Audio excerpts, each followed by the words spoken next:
All right, here we go. Like, click, and subscribe, and do all that. Bottom line is, we got the Thursday night game. The winless Denver Broncos versus the winless bum-ass Jets. Boy, oh boy. You know, before I even get to the stats, let's just look at the one good thing that happened with the Jets. Here we go. Look at Sam Darnold. Oh, juking. He juked the Simmons. Went ballistic. 49 yards for a TD. Literally the only good thing from the Jets in this one. All right, now let's get to the stats. You already know what it is. Broncos beat the Jets 37-28.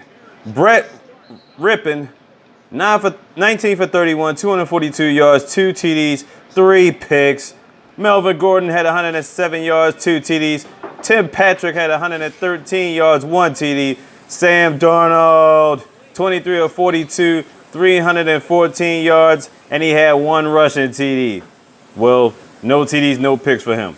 But anyway, a rushing TD. Jameson Crowder, 104 yards. And in this one, Sam Darnold got sacked about 6 times.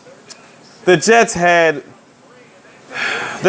11 penalties for 118 yards, even including the penalties in the last part of the game. And I mean, and it's supposed to be that Jets defense. You know what? Speaking of Jets defense, speaking of the second quarter, man, speaking of the defense, look at Jerry Jeudy, straight Moss Dacier, mossed them, gave business. Look at it. As you can clearly see, Jerry Jeudy, straight Moss Dacier. He was getting picked on all game. I mean, in this one, the run game is non-existent. I mean, you got Frank Gore in there doing what he can. I mean, obviously, Le'Veon Bell is injured, but, you know, they did turn him to one of the best to, like, the 27th in the league. Frank Gore's still going in, you know what I'm saying? 16 years as a running back. That's dedication and pretty much making sure you're healthy and strong and toughness. But that's about all I can display when they talk about the toughness of the Jets. And then we have more of Dacier getting beat. It was by Tim Patrick this time. Dacier, what's going on with you? Look at the greatness of Melvin Gordon. There you go. And then you got like this injured Broncos team, like Fant went out early.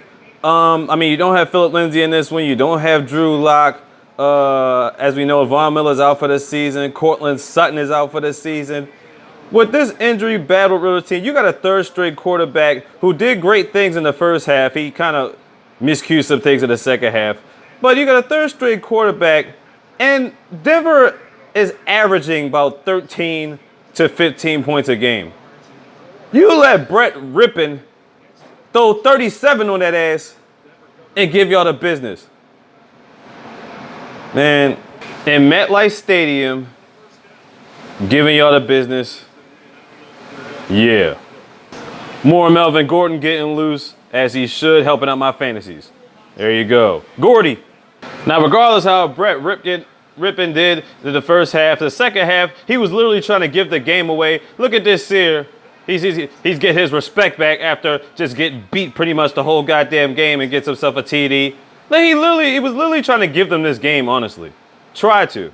And on this particular play, Rippin threw it away he threw it away and gave an intentional grounding, which is funny because they still ended up kicking a 53-yard field goal and getting it in and getting up by 30. Yeah. But you know, the bottom line is, when it comes to this, they're the Jets. They're not going to capitalize on anything. You know what I'm saying? There you go. Almost picked off right there. And then what happens on 4th and 3? You know what's going to happen on 4th and 3. Sam Darnold looking for something. He gets nothing. Sack, done deal. And you thought it was an end there, but then a certain fantasy star of mine just said, you know what? I'm going to polish them all by damn self. I'm going to run back here, keep doing the commish, Melvin Gordy, give it business, displayed, get up out of here, and get out my face. There you go. Fantasy leagues jumping off, and he jumped off early, but he made it jump off some more in the last 2 minutes of the game. Why? Because the Jets ain't got no defense. And this is what Sam Darnold was doing all day, running around the pocket because he had no choice. That's all he's got. They ain't got nobody else. Look at that. More scrambling. Just throw it away. Done deal. And while you're at it, throw the whole goddamn team away. Just a waste of time on a Thursday. And there you go. The headline in Daily News. The Jets are the worst in NFL. Gase closed. You know why they talking about Gase? I'm going to tell you why. Look at him, Gase. That's right, he had to shave the beard and the mustache because he doesn't deserve it. 0-4 Jets. I don't know how they even possibly hired you in the first place. Did they see the garbage, the ridiculousness that you performed with when you were with the Miami Dolphins? Once again, Ryan Tannehill is a hell of a lot better in 1 year with the Tennessee Titans than wasted his time in Miami with your goofy ass. The only reason you still have a job there is because nobody else accepted the role of the position yet.